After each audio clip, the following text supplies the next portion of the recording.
Next on the agenda is talking about stashes. And stashes you get randomly from any corpse that you come across and can loot that is a stalker. Be it military, be it freedom, duty, loners, bandits. There's a random chance that any body you come across will have a stash. And you'll hear a little quiet chirp and a brief description. And I've gone and gathered a stash so that you guys can see. If I can remember to scroll in. All the stashes use the same icon, this little 3 triangles in a circle. And when you mouse over it, you'll get a description of how to find it. Some of them are more descriptive than others. And a key thing to remember with stashes is that they're only, shall we say, active after you find them. For example, I know of a stash that I can go to right now from here, and I'm just going to wander over there, and the stash will be empty. Either because I've already looted it, or because I haven't discovered the stash. To be completely honest, I'm not sure which.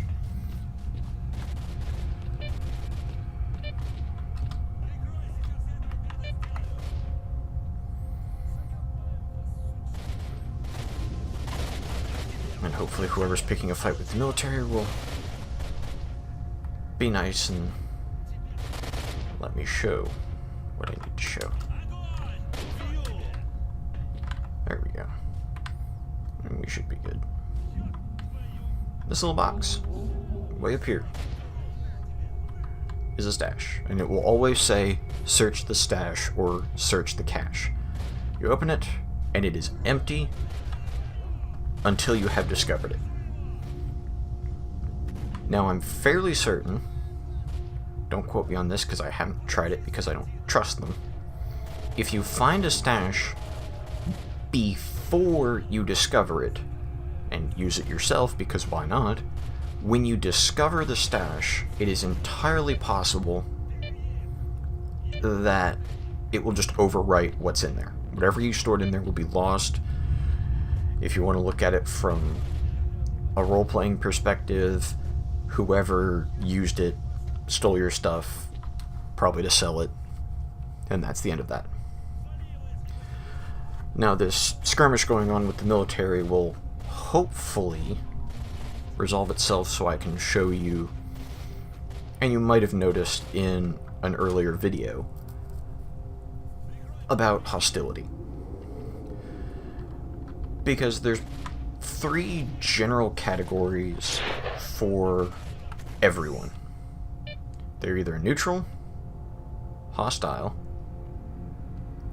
or friendly. Those are the only options. If they are not one of those 3 things, they are dead.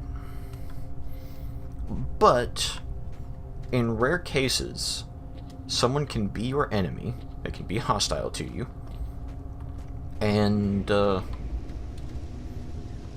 not shoot you on sight. Hopefully these guys aren't really trigger happy and make me look like an idiot. But you'll notice I get close. They see me clear as day, but they are not opening fire. There's a reason for that I'm not getting into. Play the game for yourself and pay attention to dialogue. Yeah, I'm leaving. You don't need to shoot me. That little light bulb down there, if you hadn't figured out from previous videos, is whether or not people see you. And another thing to bear in mind is... Go away, boar.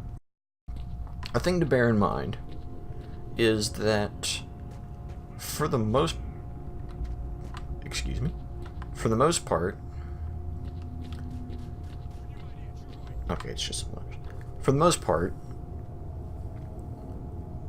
hostilities are fluid.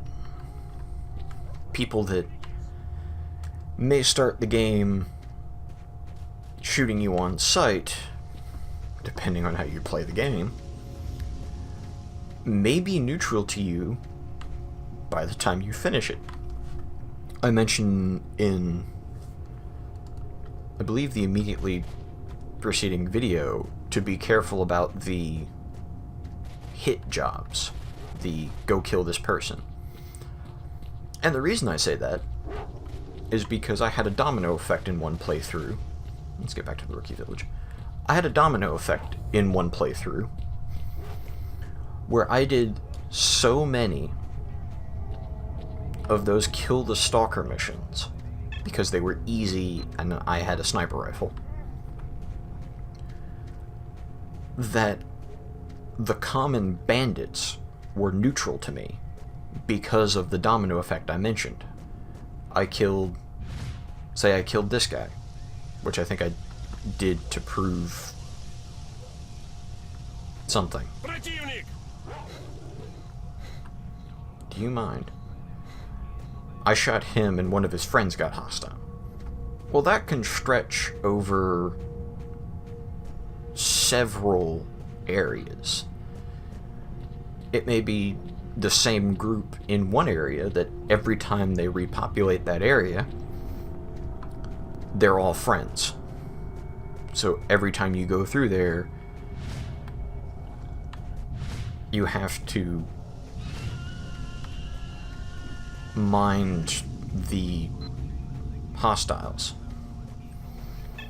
And one thing that I neglected to mention in the heads up display portion of the first video that I said I was going to get to eventually, I'm now getting to. That fork and spoon, it means you're hungry. There are a couple others. One, if you get shot or attacked by a dog or something, uses this little blood drop icon. You're bleeding. I mean, it's even used here. Radiation will be self-explanatory. And the color determines the different degrees. Right now, the hunger is green. I don't need to worry about it that much. But I'm going to eat just to make it go away. Bleeding and radiation you probably want to attend to much sooner. Yeah, I'm just gonna steal this bread. There's one other that I never encountered on novice or rarely on the stalker difficulty, but will definitely show up later, is a little brain icon. And you'll notice that nowhere along here or anywhere else do you find a little brain icon. And because this is the rookie's guide, and I said little to no spoilers, keeping it as spoiler free as possible, you'll just have to figure out what's going on with that little brain icon yourself. The important takeaways, if you want to too long didn't watch, for this one, stashes are only usable, only lootable for what they contain after you discover them. And that doesn't mean after you stumble across it, because that would not break the game, but it would take some of the reasons to go back later, to go back to earlier zones after you've played the game a while. But